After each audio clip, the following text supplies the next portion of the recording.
Now let's take a look here at the 1997 National League Championship Series, Marlins with Livan Hernandez pitching.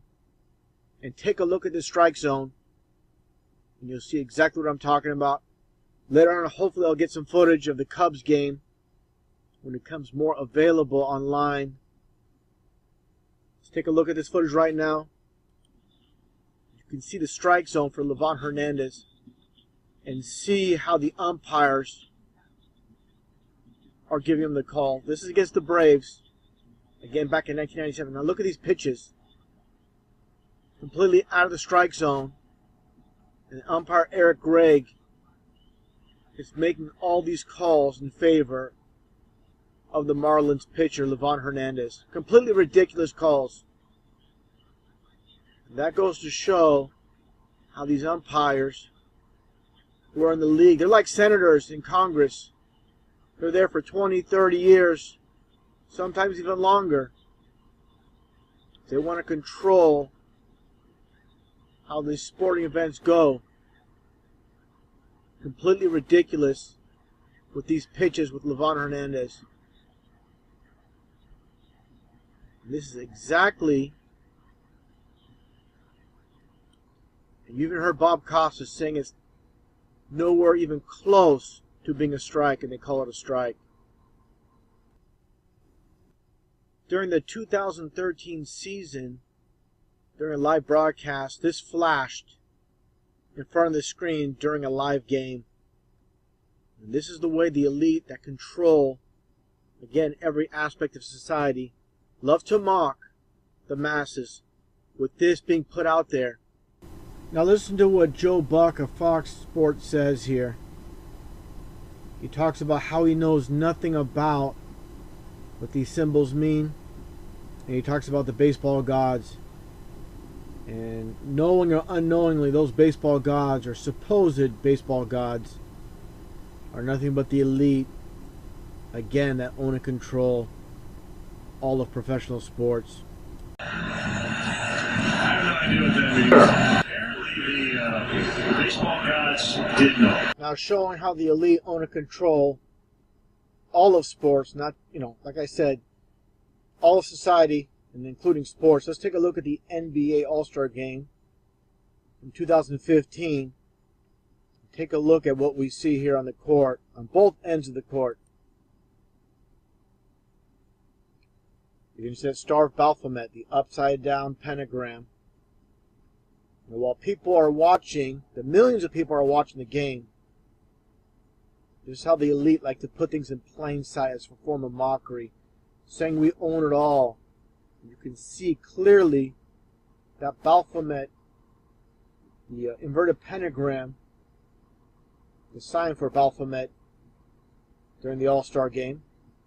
And a little bit more here with the NBA, with David Stern, the NBA commissioner, being in an interview with Jim Rome. And I'm going to cover this topic from the 1985 NBA draft, which for those that don't know what happened, with Patrick Ewing being selected number 1. There's a lot of strange things taking place during the live draft on TV.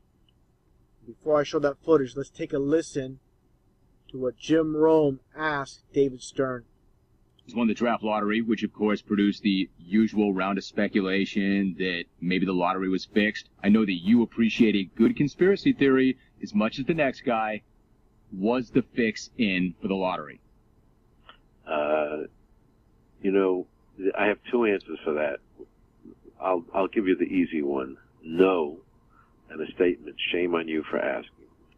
I understand why you would say that to me, and I wanted to preface it by saying it respectfully. I think it's my job to ask because I think people wonder. No, it's ridiculous, but that's okay. I know that you think it's ridiculous, but I don't think the question is ridiculous because I know people think that. I'm not saying that I do, but I think it's my job to ask you that. Have you stopped beating your wife yet? Yeah, I don't know if that's fair. Well, why is that? Because I think that and I know you read your emails, and I'm sure you follow things virally and on Twitter. People really do think it, whether it's fair. You see how David Stern, instead of answering the question, he attacks Jim Rome about beating his wife.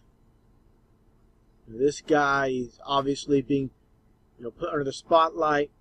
He's being exposed. He's getting very defensive, trying to get, conversation off track and trying to make it a childish, fight, diverting off the question. Or not? Well, they think it because people. You don't think the question's fair to ask if your fans think it? Silly questions. I expect it to be written about, and I commented last night at my presser that there was one guy who I won't dignify by name. He says, I have no reason to know anything, and I don't know anything, but I tell you, I believe it's fixed. Okay, that's good. Why? Now let's take a look at the 1985 NBA lottery before the draft, where they can select, basically the worst teams can select the best players coming out of college. Now take a look here as this official. They're all in on it, of course. And before I show the footage, I'll just say it right now. These are the select few bottom teams that, of course, are in these envelopes. And the one envelope that gets pulled out by David Stern, they get the #1 pick. Now watch what this guy does here. Completely ridiculous.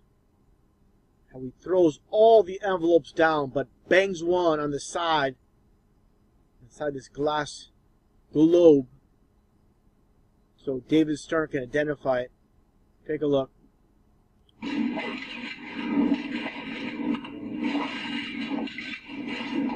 Right there.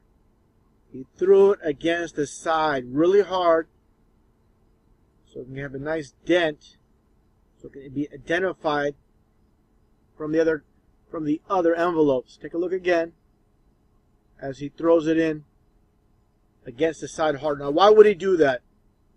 Why don't you just throw them all in there at once? Why throw them, lay them all flat except one and bang it against the inside? Right there. Let's get thrown down.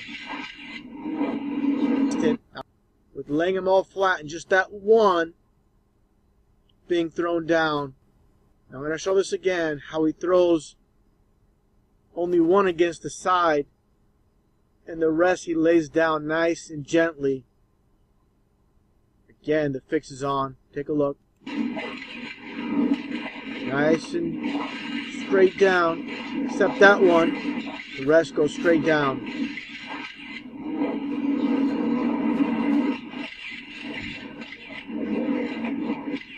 Old man smiling, Dupin delight. Thank you. The drum will now be turned to further mix the envelopes, and then I will conduct the drawing. More Dupin delight. These officials know what's going on. Jack Joyce, he's the head of security for the NBA, spinning the drum.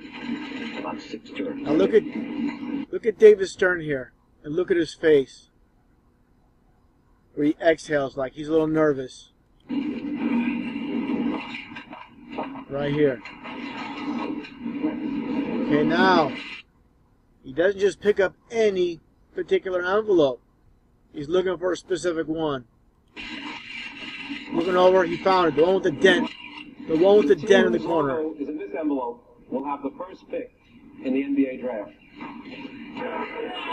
Dave the Pusher. Actor. He knows. He already knows the results. They're spotlighting him. The second pick in the 1985 NBA draft goes to the Indiana Pacers. The horseshoe. Nice acting. Basketball is back in New York City, my friend. Now watch what takes place here. Of course, they select Patrick Ewing. And look at the jersey number. Of course, they have it. The jersey prepared. Because it's fixed, like I said.